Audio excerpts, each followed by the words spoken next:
Hello everyone, my name is Devinder Kaur and you all are welcome to my YouTube channel The Enlightened Room. Today we are continuing our chapter Life Processes with the topic Photosynthesis. So you all can see the image of photosynthesis here. The process of photosynthesis is occurring in this plant. Okay. So first of all we should know that what is photosynthesis. Photosynthesis word comes from two words actually. The two words are photon and synthesis. The photon word means light and the synthesis means putting together. That means synthesis of food with the help of light. And this photosynthesis, the process of photosynthesis is highly important process on our planet, because due to this process the green plants synthesize complex carbohydrates, that means organic food, and evolve molecular oxygen, as you can see here, molecular oxygen from the simple inorganic substances. Now we should know the difference between the organic and inorganic substances. The red arrows you can see here are all inorganic substances. These red arrows are actually showing the inorganic substances. That means sunlight, carbon dioxide and water. These three are inorganic substances, and in the presence of chlorophyll they give out organic substances which are oxygen and glucose. Okay. So the process of photosynthesis, now how do we define the process of photosynthesis? The process of photosynthesis can be defined as a conversion of light energy into chemical energy by green plants, or you can say by the green parts of the plants. Okay. So photosynthesis is the most important process in nature because it provides us food supply to the biological world. Alright. So it consumes the carbon dioxide, as you can see here. In the presence of chlorophyll, it takes energy from the sunlight. It takes carbon dioxide through the stomatal pores, water from the roots, and this carbon dioxide and water, when react with each other, it gives out oxygen, small amount of water which is lost through the transpiration, which we will discuss in the upcoming videos, and sugar. That sugar is in the form of glucose. Okay. This process of photosynthesis, remember that only occurs due to a green colored pigment. Now what is that green colored pigment? You can see it through this picture. The green colored pigment is chlorophyll. Okay. Now the pigments are what? Pigments are actually some colored organic substances that absorb the visible light. Now visible light is important for photosynthesis because green plants make the effective use of this light in the process of production of their own food. Okay. This visible light is composed of 7 different colors of wavelength, which we will discuss in the chapter of light. Okay. Dispersion of light we will discuss, and the 7 colors are the colors which are seen in the rainbow. That means violet, indigo, blue, green, yellow, orange and red. Now the green pigments present in the green leaves or green plants actually absorb the visible light, and the most important among them is chlorophyll. The most of the light absorbed by the other pigments or other parts of the plant is by chlorophyll. Now there are various sites of photosynthesis where the photosynthesis process occurs. Okay. So in this we will discuss about 2 important things. First one is granum, you can see it through the picture, and the other one is stroma. Okay. Now the photosynthesis is not a process that occurs in all the kinds of cells of the green plants. It only occurs in green colored plastid. Okay. And those green colored plastid are known as chloroplasts, which are not found in the upper and lower epidermis of green leaf, because they occur in mesophyll cells that occupy the space between the upper and lower epidermis. That means not in the upper one, not in the lower one, but in between the upper and lower epidermis. Okay. The mesophyll is differentiated into palisade and spongy parenchyma in most of the leaves. Okay. So, the green cells, that means the palisade and the spongy parenchyma, are actually the alive or living chlorenchymatous cells, and these possess large number of chloroplasts. Okay. And the chloroplast have different shapes. Okay, these can be discoid, ellipsoidal, biconvex. It depends upon the type of the plant and even the size. Okay, so they can be seen only under high power light microscope. You can see the compound microscope, but for the finer details only electron microscope works. All right. Now, the complete process of photosynthesis, including the light phase and dark phase, in this we will also discuss about the light phase and dark phase, which occurs inside the chloroplast. Okay, you can see the chloroplast. This is the picture of chloroplast. In fact, the green colored, the upper one, these green colored you can see are grana or granum, which are embedded in liquid hyaline stroma. Okay. The stroma is actually a liquid form in which the grana are embedded. Okay. Now, let us move on to the raw materials which are necessary for photosynthesis, and then after that we will discuss about the mechanism of photosynthesis. Okay. First one is the raw materials which are necessary are carbon dioxide and water. Okay.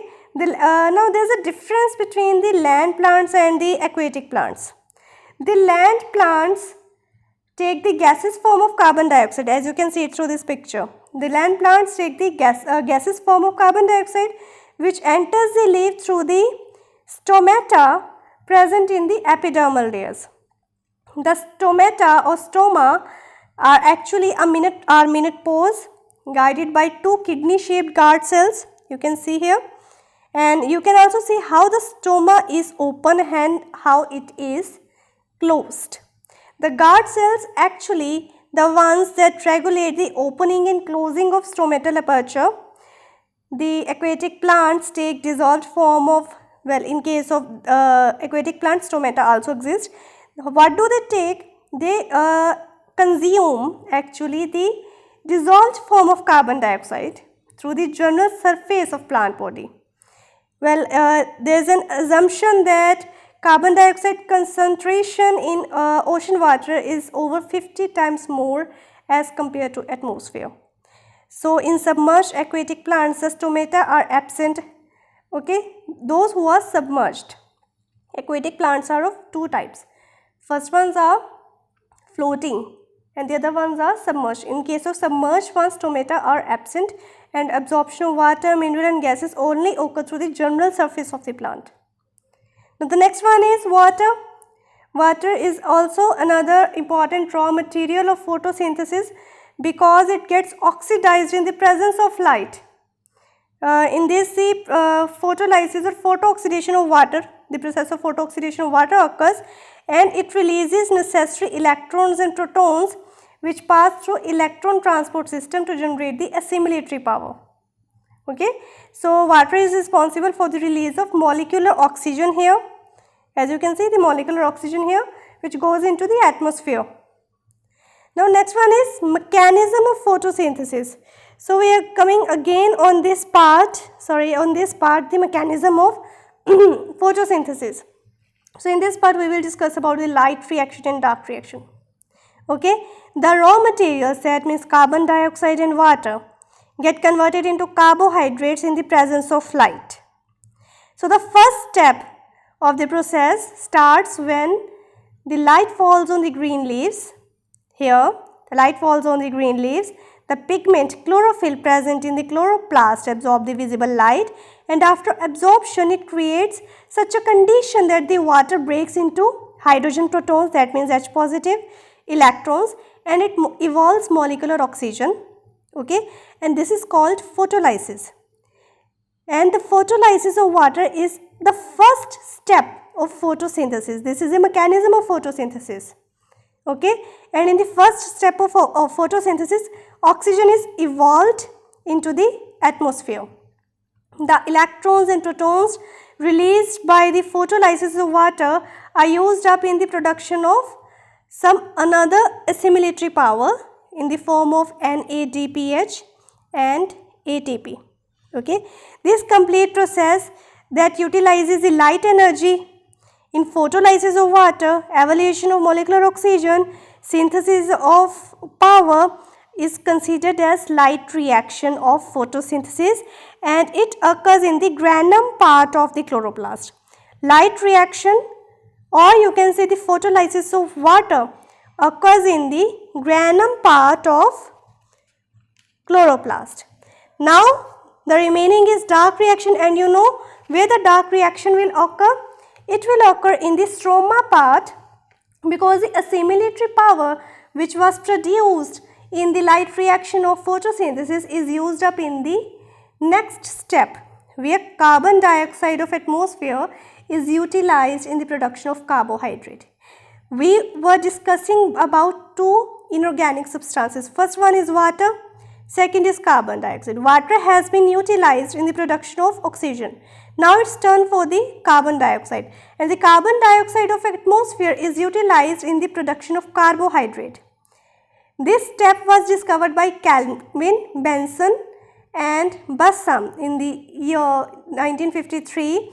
It is actually a cyclic process which occurs in the stroma part of chlorophyll, and it is actually enzymatic process because it includes a plethora of enzymes, and it is actually a dark reaction of photosynthesis.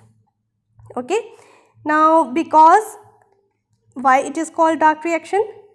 The biochemical reactions are occurring one after the other in the form of a cycle, and it utilizes the assimilatory power of light reaction and convert carbon dioxide into carbohydrate, and is known as Kelvin cycle because it was discovered by Kelvin. Okay. And it occurs in the dark phase because there is no need of sunlight here. Okay. So that's why it is considered as the dark reaction. Now the glucose that has been synthesized, by the process of photosynthesis. Now glucose is actually what? It is a water soluble hexose monosaccharide carbohydrate. Glucose is water soluble. You all would have drink Glucon D in the summer, okay, or if someone has been sick, a drip of glucose has been provided to the patient, right? Now what is that glucose? Glucose is a water soluble hexose monosaccharide carbohydrate, and it is metabolized to release energy. Now when the glucose molecules get excess, and when they do not used up immediately by the plant, they are actually stored in the form of starch, and it works as a reserved food material and is utilized whenever the plant needs it. Okay, and most of the starch is present in leaves, in some vegetables or fruit, and in some roots also. For example, in radish, or you can say in turnip, in carrot, the starch is found in the root part. It depends upon the plant where it is storing the reserved glucose, that means starch. Okay. Now in case of animals and particularly in human beings, the excess amount of glucose is stored in the form of glycogen, and it again gets converted into glucose sorry, and it again gets converted into glucose whenever the body needs it. Okay. Now besides this, there are some another nutritional requirements of plants that are obtained from the soil in the form of nitrogen, phosphorus, magnesium and other mineral nutrients. Okay. And nitrogen is an essential mineral nutrient, and because it is needed for the synthesis of amino acids, proteins and other compounds. You know very well, you would have already heard about it or learnt about it in the lower classes, that nitrogen gas present in the atmosphere is in excess amount, and it cannot be directly assimilated by the higher plants. So it is absorbed in the form of inorganic nitrates or nitrites. And there are some microorganisms such as rhizobium bacteria that fix atmospheric nitrogen in the form of ammonium salts. Okay, and this thing happens in leguminous plants. Now there are some factors that affect the photosynthesis. Now first one is light. The light that comes from the sun. It is the ultimate source of light for photosynthesis is solar radiation. That means the rays of light or radiation coming from the sun. Out of total solar energy reaching to earth, only very small portion is used in photosynthesis. Okay, it depends in the intensity or quality and duration. So under low light intensity during cloudy days, the rate of photosynthesis is also low. Increase in light, that means increase in light intensity, makes increase in rate of photosynthesis up to a certain limit. At very high light intensity, the photosynthesis is decreased. Why? Because of photooxidation of constituents, that means solarization.